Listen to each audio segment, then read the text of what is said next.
Feeling good? No? You're looking good anyways. I'm pretty pumped that you're all here.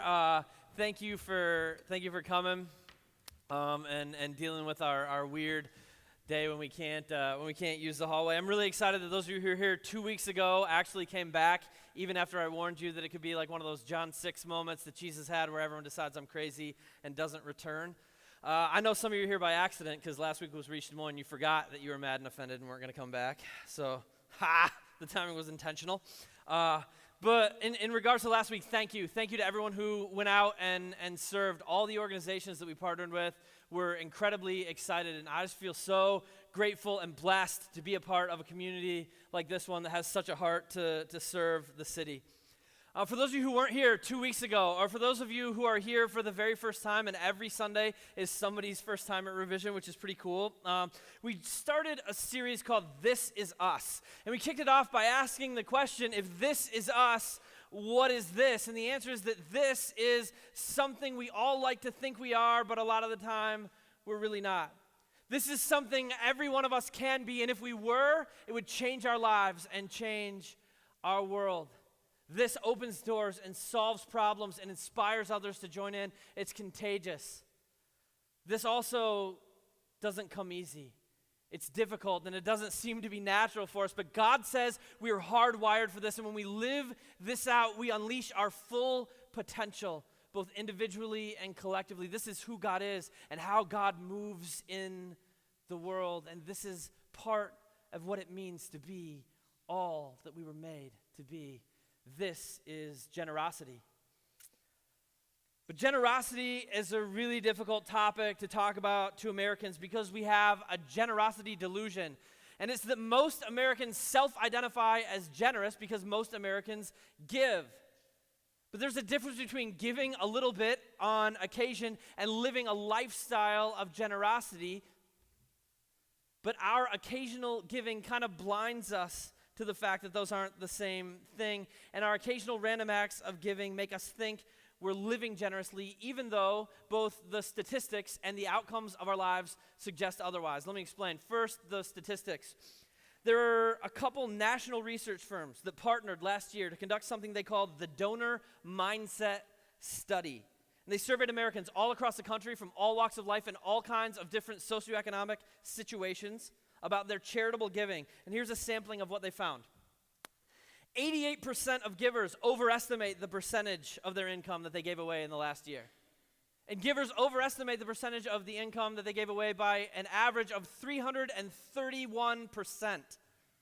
For those of you who aren't math wizards, what that means is that most Americans think they are giving way, way more than they're actually giving. And not everyone in America gives any money away, but those who do give an average of 3.2% of their income, while confidently estimating that they're giving just over 8.4% of their income away. Only 4% of givers in the United States of America actually give 10% of what they make or more. 4%. But nearly 40% think they do. And 60% of givers in America identify themselves as above and beyond givers. Like beyond generous, to the point that they can't imagine giving more because they're convinced they're doing so much more than everyone else around them, and they believe that only 1 in 4 Americans actually gives, when the truth is that 2 out of every 3 Americans donates to charity, which means 1 in 3 Americans doesn't. The study concluded that Americans self-identify as the most generous culture on the planet, but the numbers tell a completely different story. The delusion runs deep. And I don't share that to browbeat us. I don't share it to heap guilt and shame on us or to scold us for not doing better. I share that because I believe we've been lied to. I think there are some things that our culture has told us, some things we've believed about money and materialism that have imprisoned us and that have robbed us of the lives we were made for. And understanding what God has to say in this area, the area of our finances, can bring liberation like almost nothing else we talk about from this stage. So this series is about letting God give us a brand new lens through which to see the world that we already thought we were looking through, but we weren't. And the big idea isn't just to give more at the end of it, it's to live differently. This series isn't about so much what we need to do, it's about who the Creator says we were created to be.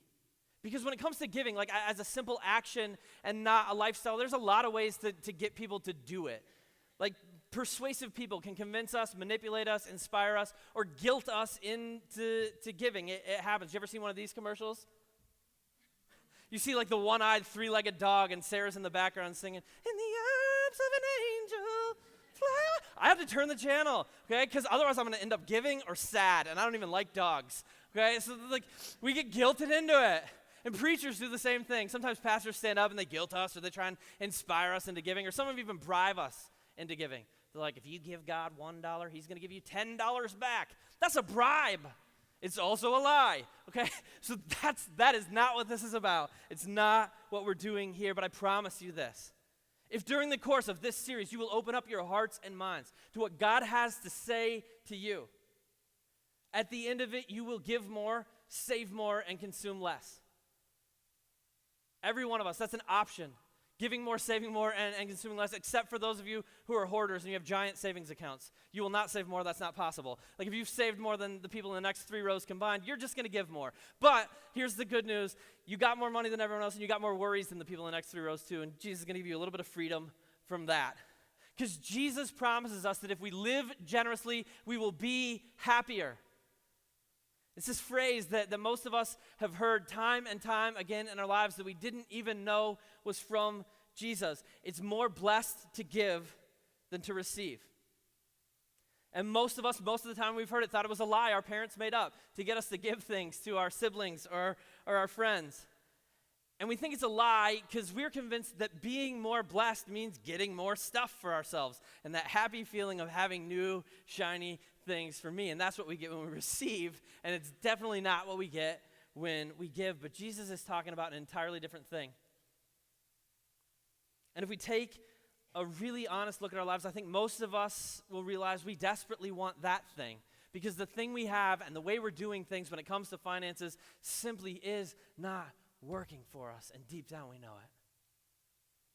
I had a friend this week that caused a firestorm on Facebook by posting a status that said, "It feels really important in this particular moment in our nation's history that we rank the music of the decades from the 1960s to the 2010s. Comment below with your rankings." Hundreds of comments and angry faces, and his rankings were just dead wrong, okay? So as I tried to objectively prove to him that he had the 90s far too low and the 80s far too high, I went to YouTube and I started playing through like a 90s playlist.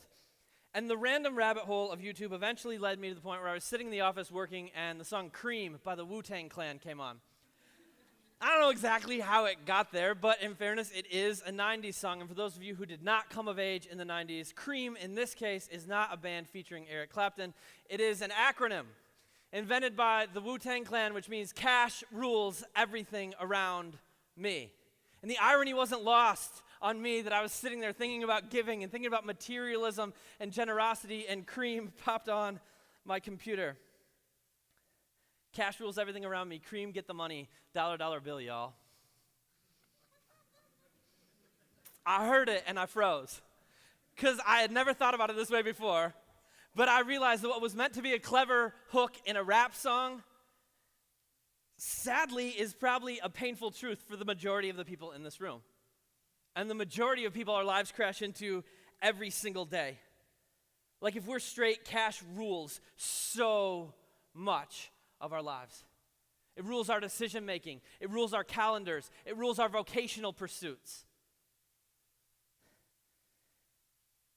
It rules the things we think about. It rules the decisions we make when professional marketers tell us what we what we absolutely need to get next.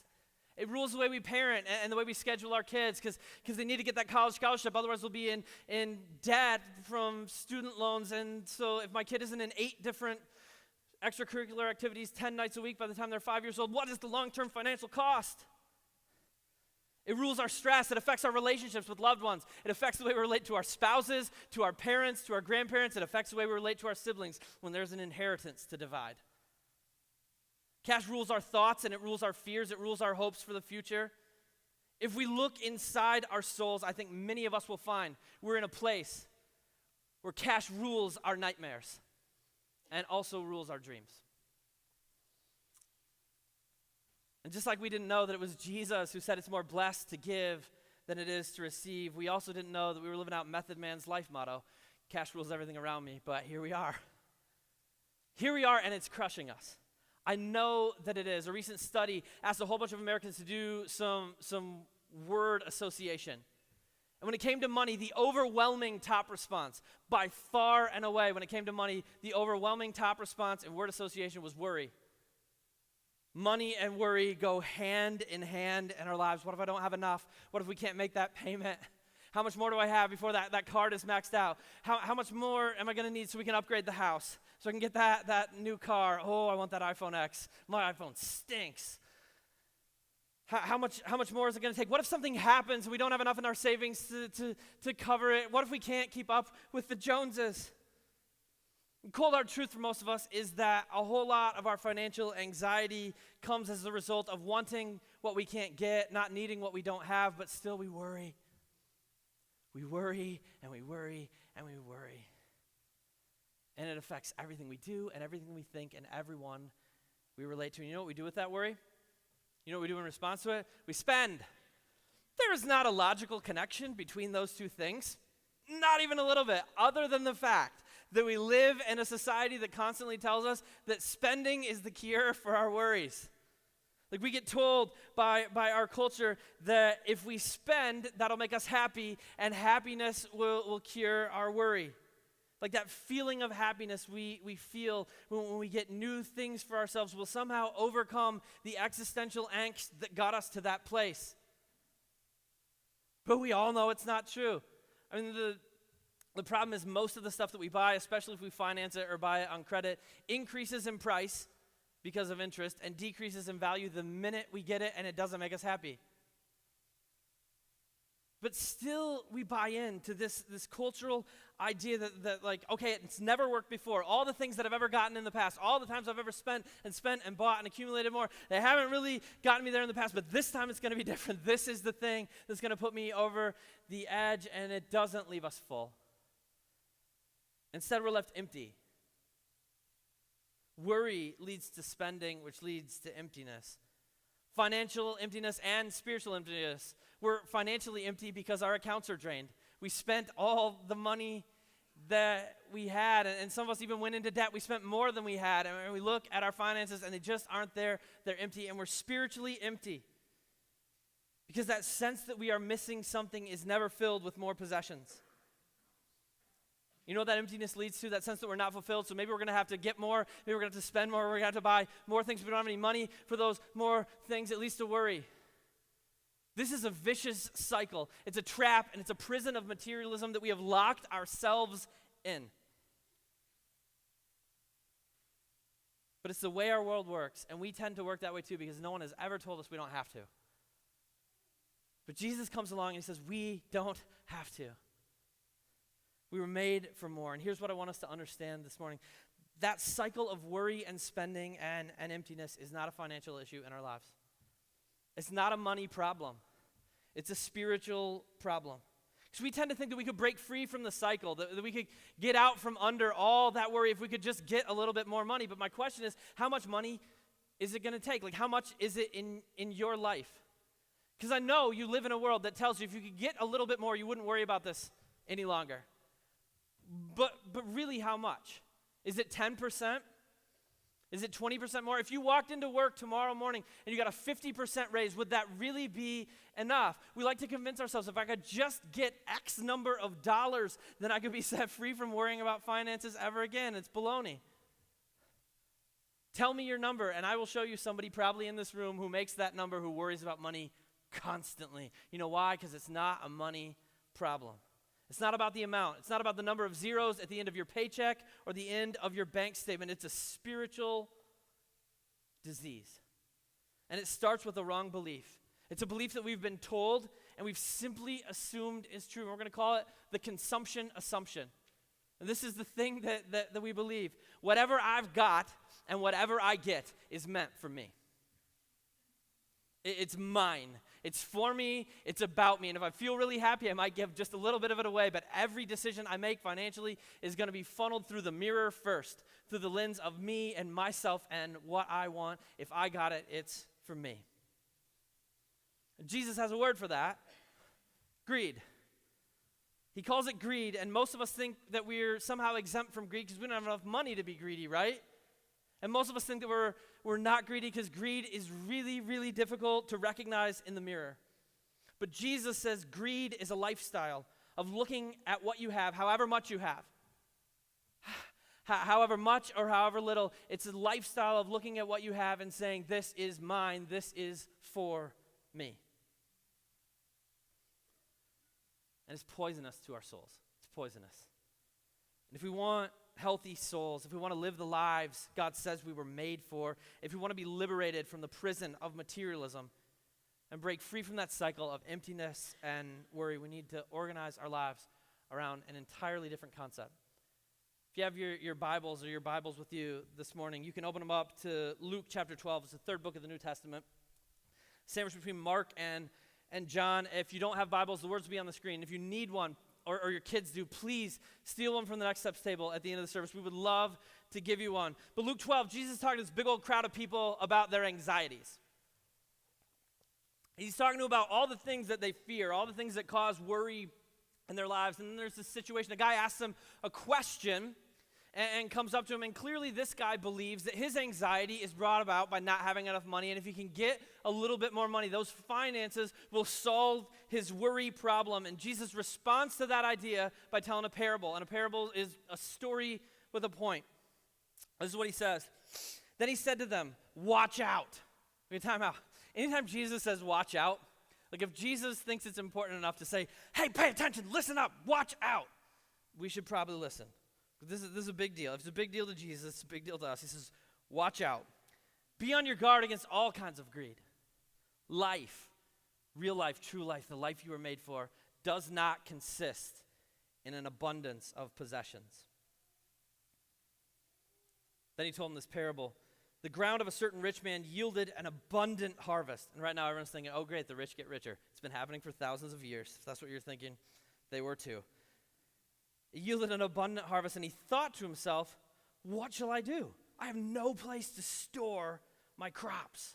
Because right now this guy, with more wealth than almost everyone around him, certainly with more wealth than most of the people who are listening to Jesus, he's got a decision to make. He's got a ton of grain. He can't even store it all on his own property. And the question is, what is he going to do next? What's he going to do with this surplus that he's been given? And here's what we know. What he decides to do will be a reflection of what he believes. It'll indicate what he values. It will tell us where his treasure is and what he loves most in the world. And we also know what he decides to do is what he's always done. He's going to work out of the same mindset and the same assumptions that he's always worked out of. So what does he do? Then he said, this is what I'll do. I will tear down my barns and build bigger ones, and there I will store my surplus grain. And I'll say to myself, self, you have plenty of grain laid up for many years. Take it easy. Eat, drink, be merry. The consumption, assumption, and action. He got a bumper crop, and he thought, whatever I got and whatever I get is for me. It's meant for me. But God said to him, you fool. This very night, your life will be demanded from you. That got intense. And I don't know if you guys know this or if this is like the kind of thing that you have to go to school for a lot of years to be informed of, but when God calls you a fool, that's bad. It's not good. You don't want that. Okay, you're welcome for that bit of brilliant biblical wisdom. Okay, this guy's in a bad spot. God just called him a fool. Okay, but if we stop and think about that, it seems a little bit crazy that this guy got called a fool, because in our culture, we would call him a genius. We'd call him an investor. Like, we'd look at this guy and be like, oh my goodness, what a smart investment he made. He bought bigger barns. He got to retire early. This guy gets it. This guy knows what's going on. He'd be invited on the podcast of like Christian financial gurus to talk about how he turned his bumper crop into financial peace. And honestly, that's what the crowd listening to Jesus was expecting too. They were expecting Jesus to say, oh, this is how you do it. They're thinking this guy gets it, and Jesus drops the bomb and says, no, he totally missed it.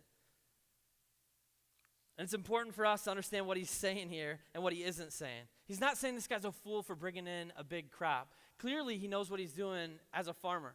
Like, he wouldn't have got a bumper crop and a surplus unless he was pretty good at his job. And doing his job, the job that he had to the best of his ability, glorifies God. And his farming is a way of putting daily bread on people's tables. The evil here is not the crop. Like, Jesus isn't saying that when business prospers or investments pay off or promotions happen, it's bad. That's not the point. I hope that stuff happens for all of you guys. I do. The evil isn't the harvest, and the evil isn't the wealth itself. He's called a fool because of what he believes about that wealth. Because of his foolish assumption that if it came to him, it must be for him, and it must be about him. He's a fool because his actions make it clear that his pleasure is his treasure, that he is the thing he loves most in the world. So Jesus says, he's a fool and his life is coming to an end. And then he closes the parable with this question and with a powerful statement. It's a question he asks of the farmer in the story, but he's doing something a little bigger than just asking the farmer. He's kind of looking out over the story and asking the crowd.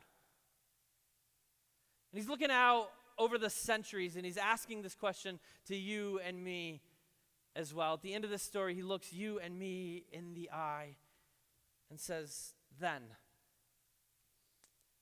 like at the end of it all, when your life is over, when it's all said and done and you pass away, then who will get all the stuff you prepared for yourself? This is how it will be with whoever stores up things for themselves but is not rich toward God. I mean, some of us are living in a reality where sometimes there's a little bit too much month left at the end of the money, but all of us will one day be in a spot where there's no time left. And then what? Then what of all the things we've built and all the things we've accumulated and all the things we've stored up for ourselves and have decided not to give away? Then what happens? This, you fool, is how it will be for whoever stores up things for themselves but is not rich towards God. That's a haunting statement.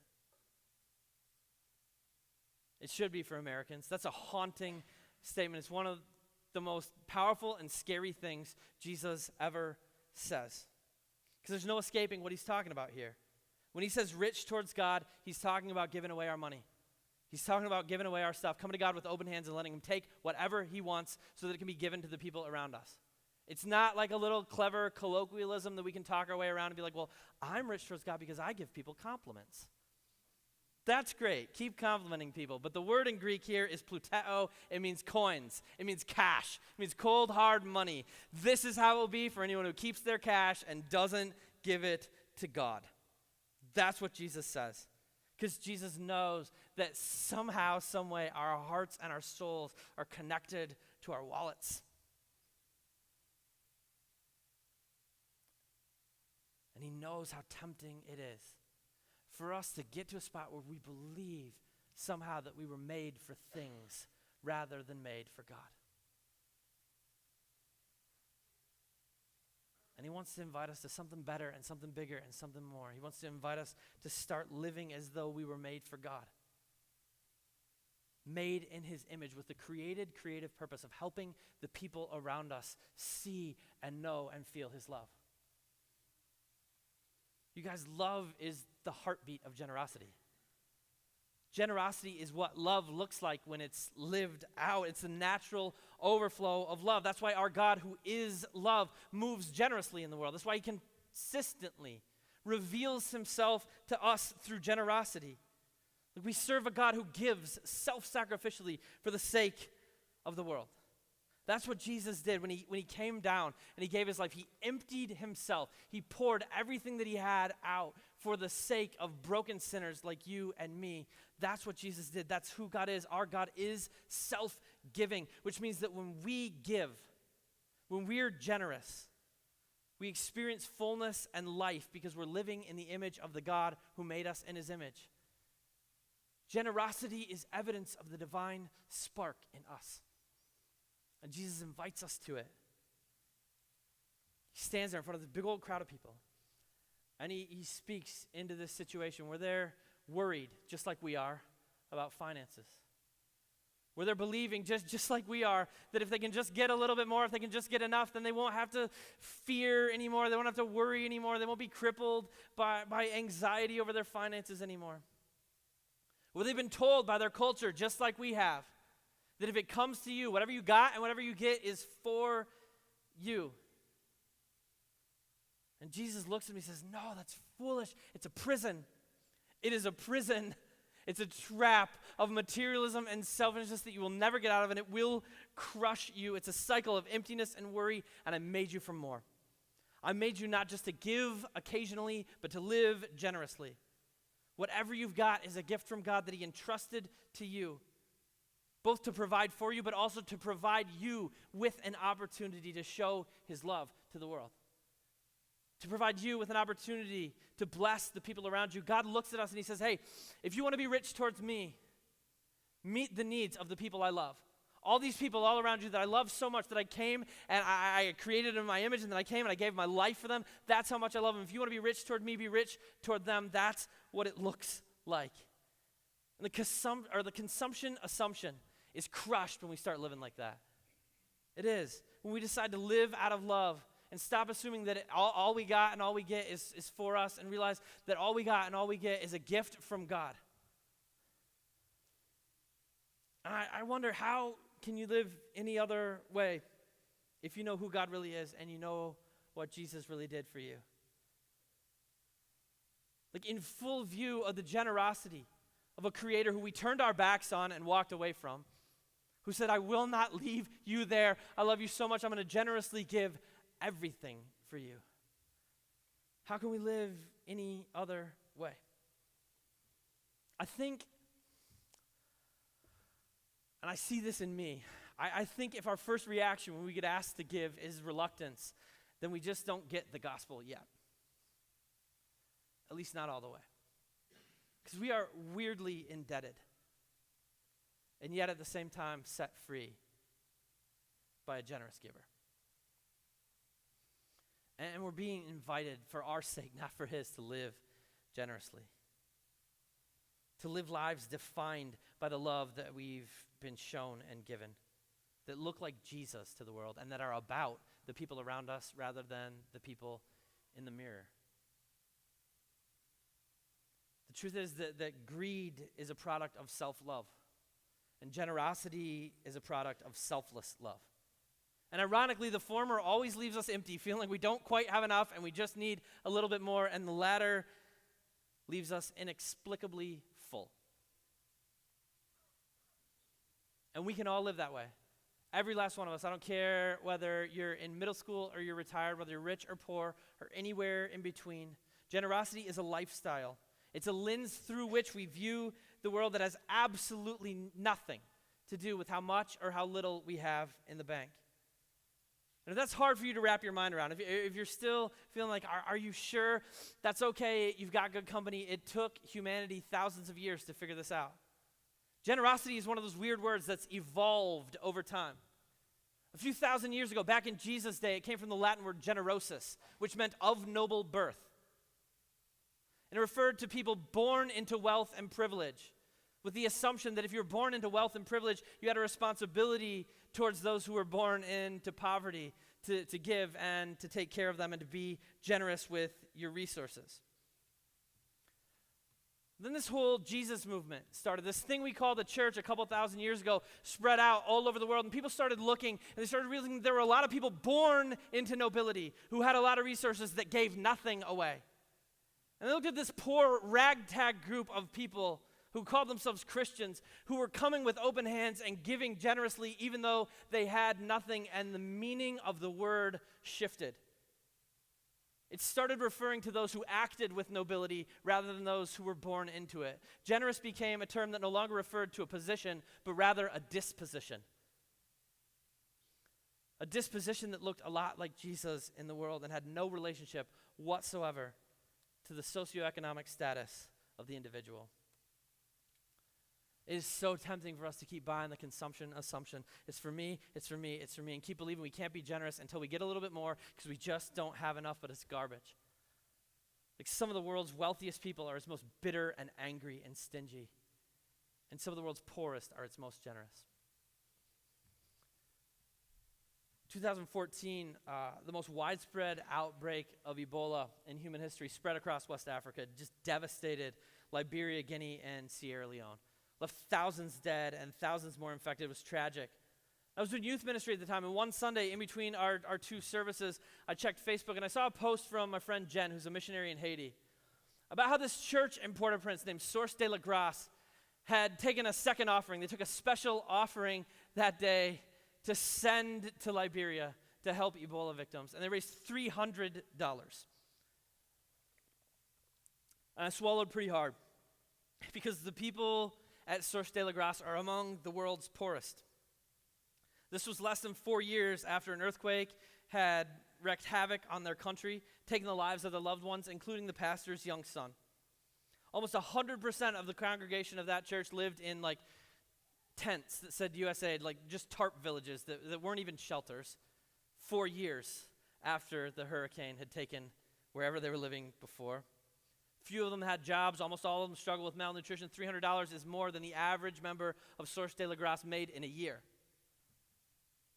And yet here, in one of the poorest square miles on the planet, in the Western Hemisphere for sure, they took an offering and collected $300 for Haiti. And I was so moved that I stood up in front of these high school students, a bunch of teenagers, and told them, listen, there is an Ebola epidemic that breaks my heart. And I think it breaks God's too. And there's this church in Haiti, these people who have absolutely nothing, and they collected $300 to give to Ebola. I think we can match it. I think we can match it. I know we already passed the offering, and a lot of you don't have anything left. You put what you brought or what your parents gave you for the offering in the plates. And some of you don't have jobs at all, and you don't have any money, and that's okay. And a lot of you, the money that you have left in your pocket is your gas money to get to work in school. And some of you, it's birthday money that you were going to buy something with. And some of you maybe even have cash in your pocket that you're going to use tomorrow to buy prom tickets. I want you to put it in that bucket in the back when you leave, because I think if they can collect $300, so can we. And at the end of the service, I watched kid after kid give, and some of them didn't have any money in their pockets. Some cleared out the change that they had. Some put in bigger bills. And at the end of it all, we totaled it up, and it was $298 and some change. And I was super fired up. I thought about adding my own gift to that to say, we cracked $300. But I was just like, no, you know what? God did an incredible moment. I'm going to tell these guys that they raised $298 and change. And I was walking back to my office with this paint can full of $298 and change. I saw one of my special needs students and his mom walking towards me. They stopped me. And she said, Peter told me you took an offering today for sick kids in Africa. But he didn't have any money left because he'd already put his offering in the plate. And so he asked me if I would give him his allowance for next week today so that he could put it in the offering. She's like, and I told him, I said, Peter, buddy, you know that if I do this today, you're not going to get paid. You're not going to get any money next week. And he said, yeah, I know. Next week I'm doing my chores for Africa. I looked at him and I said, thank you so much, buddy. Are you sure? He said, yep. And I watched his mom pull $3 bills out of her wallet and hand them to him. And I'll never forget the look on Peter's face as he put his $3 in that bucket.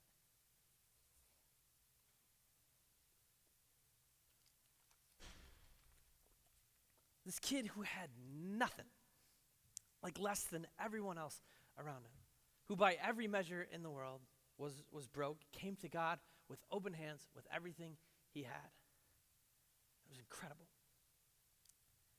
In our world, there is a poverty that destroys generosity, but it's not economic.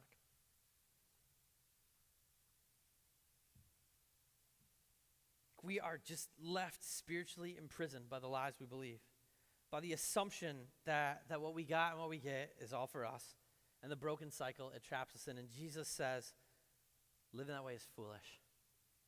And emptiness is all we will ever find at the end of the road if we're rich towards ourselves, but not towards God. And I wonder what it would look like if we got set free.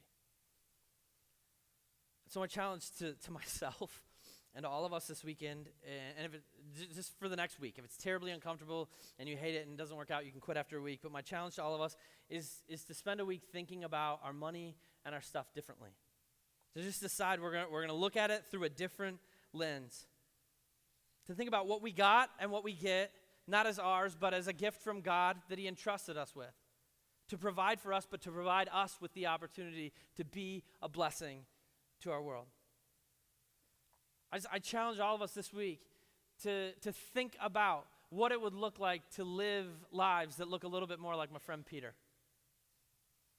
That look more like Jesus. Like live out of this love that compels us to generosity and liberates us from the prison of greed. I think if we do, we're going to find life and meaning and purpose and joy that we never knew was right there all along, hiding behind the ever-present stress and worry of money in our lives. I think we'll find that being rich towards God is the richest we can be. Will you guys pray with me? Heavenly Father, thank you. Thank you for the blessing of your life. Thank you for the blessing of your love. Thank you for the way you provide for us. God, we just look at our lives, and our lives tell the story of your generosity.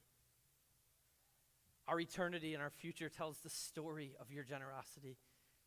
Would you just help us, even though it's a struggle, even though it's difficult, even though it's frustrating and stressful and scary sometimes, would you help us live that story to the world?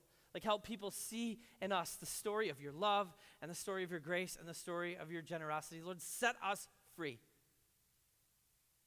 Set us free from this American 21st century prison of materialism that we've all locked ourselves in.